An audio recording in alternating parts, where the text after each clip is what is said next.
Autre actualité qui défraie la chronique, c'est le règlement intérieur de la dette, le règlement donc de la dette intérieure de l'État.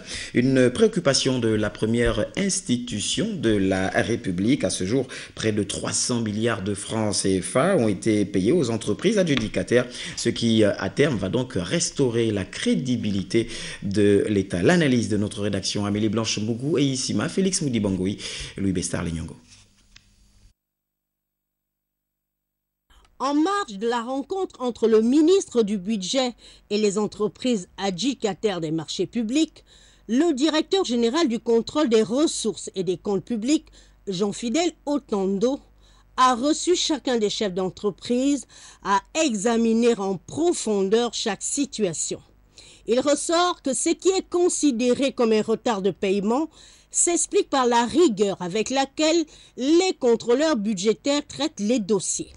Pour l'efficacité de la dépense publique, les contrôleurs budgétaires doivent s'assurer que les marchés sont exécutés selon le cahier de charges.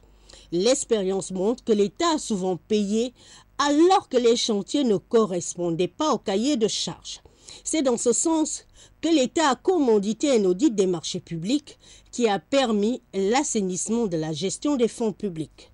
Jean-Fidèle Otando a tenu à tordre le cou à l'idée selon laquelle le Gabon est en cessation de paiement.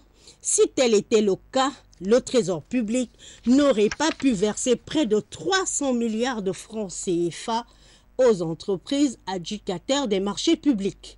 Ici, il est question de ne payer que le service fait.